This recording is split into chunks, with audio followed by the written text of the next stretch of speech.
పెట్టుకోవద్దు.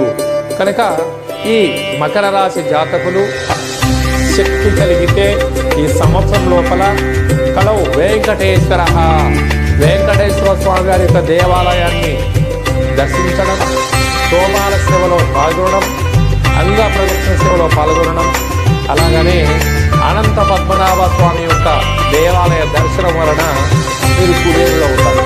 అలాగనే యమునా నది స్నాన సందర్భంగా గ్రహ దోషాన్ని తొలగించుకొని స్వీయ నియంత్రణ ద్వారా అనంతమైన అదృష్టానికి మీరే కేంద్ర బిందువు అవుతారు.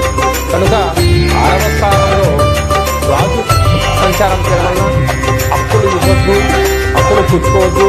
ఎప్పుడు రుణ సమస్య, రోగ సమస్య, శత్రు సమస్యలు కూడా కొంచెం ఉన్నాయి. కనుక మీకు ఆధ్యాత్మిక చింతన అవసరం.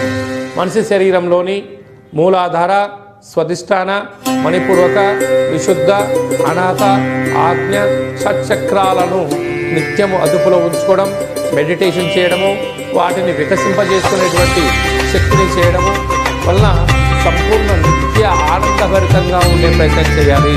ప్రతిరోజు సూర్య నమస్కారం అవసరం. ప్రతి శనివారం పూట ఉపవాసం అవసరం అని చెప్పి గుర్తు పెట్టుకోగలగాలి. అలాగే సినిమా రంగాల్లో ఉండబడిన వారు, డాక్టర్లు, అలాగే న్యాయవాదులు, సాఫ్ట్వేర్ రంగంలో ఉండబడిన వారు, హార్డ్వేర్ రంగంలో ఉండబడిన వారందరూ కూడా తగు జాగ్రత్తలు పాటించడం చాలా అవసరం. కారులో ప్రయాణం చేసేటప్పుడు తప్పక సీట్ బెల్ట్ పెట్టుకోండి. బైక్ ప్రయాణం చేసేవాడు తప్పక హెల్మెట్ పెట్టుకోండి.